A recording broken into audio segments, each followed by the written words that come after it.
Bonjour Paul, Bonjour Jean-Marie. tu es un petit peu le symbole de la fusion de nos deux communautés en étant passé de l'une à l'autre puisque tu as habité à Bigny et que tu habites maintenant à mi-chemin entre les deux. Qu'est-ce qui a fait que tu t'es installé en Bourgogne? Depuis quand? Pourquoi? J'ai découvert la Bourgogne lorsque j'étais étudiant de Beaux-Arts et je faisais un stage à Lyon. Et avec un ami de Londres, on s'est donné comme aventure de venir visiter les basiliques de Vézelay et Autun. Et lorsqu'on a découvert la beauté des lieux à la fois d'Autun et de Vézelay, j'avais un souvenir très réel, très concret de ce que c'était la Bourgogne.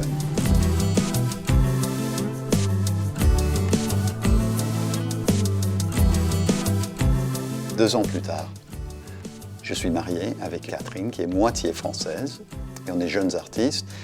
Et elle me propose l'idée d'aller vivre en France, où on peut vivre moins cher qu'en Angleterre, et qu'est-ce que j'en pensais? La région qui me semblait la plus attractive, la plus fascinante, c'était la Bourgogne, à cause un peu de ses souvenirs d'avant.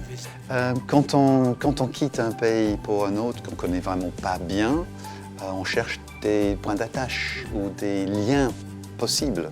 Penser que Schluter, avec son école à Dijon, a pu créer le puits de Moïse, ou penser que Gilbertus, au XIIe siècle, a pu sculpter les chapiteaux et les tympans à Saint-Lazare et à Vézelay.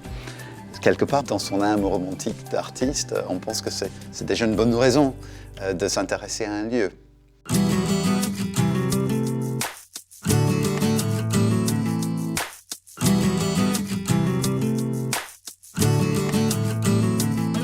On a fait connaissance avec une famille à Lussigny, les Martins, et on s'est sympathisé.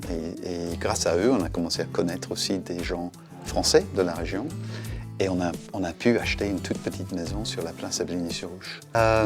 Je faisais déjà la sculpture, mais en fait, dans un premier temps, je devais enseigner l'anglais pour s'assurer d'une couverture sociale, puisqu'on n'avait pas d'emploi.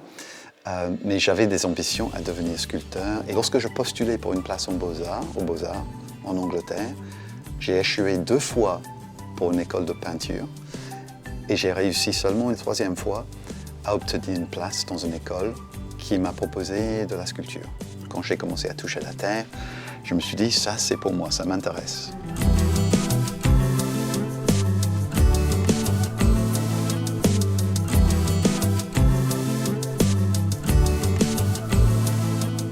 La première commande à Londres, j'ai reçu un coup de fil d'un bureau d'architecture qui avait vu mon travail dans une exposition et qui m'ont invité à participer à un concours pour créer un monument à la bataille d'Angleterre.